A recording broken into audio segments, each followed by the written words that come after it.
দেখো।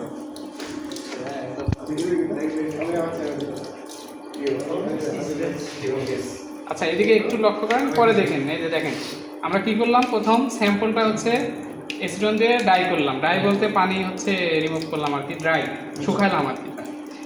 এখন যেটা করব এটা হচ্ছে 2% নাইট্রাল, 98% মিথানল আর হচ্ছে 2% নাইট্রিক অ্যাসিড। আসসালামু আলাইকুম। জি হ্যাঁ ভাই, আমি যাব অফিসে আছি এখনো ভাই, এই বের হয়ে যাব। হ্যাঁ হ্যাঁ, না মাথায় আছে আমার, সমস্যা নেই। ঠিক আছে ভাই, আসসালামু আলাইকুম। আচ্ছা, এখন আমরা কি 2% নাইট্রাল এখানে হচ্ছে ডিস্কের উপরে নিব। ডিস্ক বা হচ্ছে ওয়াজ ক্লাস যাই বলেন, এসিং করার জন্য, মানে এসিং এর প্রসেসটাই আমি বলতেছি। এখন হচ্ছে এখানে 15 সেকেন্ড ডুবাই রাখবো। 15 সেকেন্ড বলতে আমি যেভাবে হচ্ছে গুনতেছি, 1 2 3 4 5 6 7 8 9 10 11 12 13 14 15। আপনারা হচ্ছে হাত দিয়ে করবেন, আপনারা হচ্ছে এই কাজটা করবেন হচ্ছে এই কাছের মাথা দিয়ে ধরে। তারপরে আমাদের কাজ করতে করতে আমরা এরকম হয়ে গেছে, আপনাদের ক্ষেত্রে আমরা উঠে যাবো, বুঝতে পারছেন? নাইট্রিক অ্যাসিড আসছে এর জন্য। এখন কি করবো, আবার এসিটন দিয়ে সারফেসটা হচ্ছে ডাই করবো।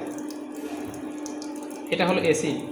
তাহলে প্রথম কি করছেন, এমআরই পেপার পলিশিং, তারপরে হচ্ছে স্টেপ ওয়েট পলিশিং। ওয়েট পলিশিংয়ে কী করছেন, ভেলভেট ক্লথের উপরে গামা অ্যালুমিনিয়াম অক্সাইড পাউডার দিয়েছেন, পানি দিয়ে ওখানে 10 মিনিটের মতো পলিশ করছেন বা 15 মিনিটের মতো পলিশ করে স্ক্র্যাচ রিমুভ করছেন। এরপরে স্যাম্পলটা এখানে নিয়ে এসে পানির নিচে রাখছেন। পানির নিচে রাখছেন কেন, যাতে অক্সিডাইজেশন না হয় বা উপরে ময়লা টয়লা থাকলে সেটা রিমুভ হয়ে যাবে। এরপরে এসিটন দিয়ে পরিষ্কার করছি, শুকাইছি। এরপরে আমরা কি করছি, নাইট্রালের মধ্যে, নাইট্রাল বলতে এটাকে এসিং সলিউশন বলে বা এসিং রিজিয়েন্ট বলে। হয়তো আপনাকে প্রশ্ন করলো যে এসিং রিজিয়েন্ট কেমনে বলবেন, তখন বলবেন যে হচ্ছে 2% নাইট্রিক অ্যাসিড 98% মিথানলের মিশ্রণ।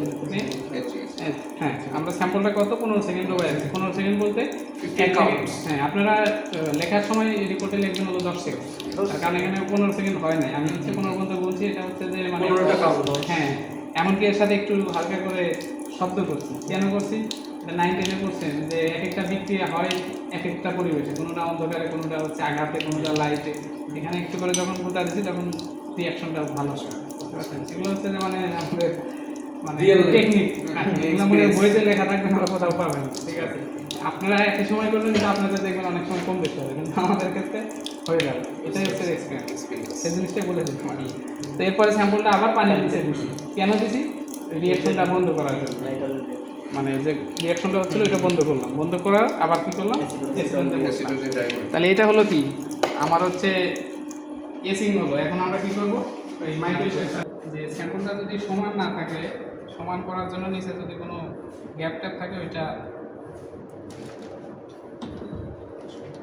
রিমুভ করার জন্য নিচে একটু পেস্টের মতো পাউডার গুলাই দিয়ে লেবেলিং করা হবে আর কি। এখন হচ্ছে মাইক্রোস্কোপে এখানে দেখে আমরা ইমেজটা দেখব, ছবি তুলিস। ফোনের ক্যামেরা তো দেখা পারবে ওটা আইফোন রে, আমার আইফোন। চোখের লেন্সে।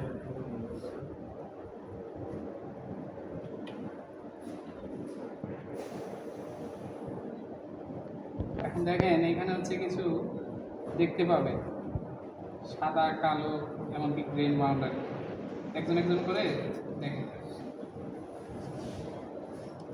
কিছু দেখা যায়।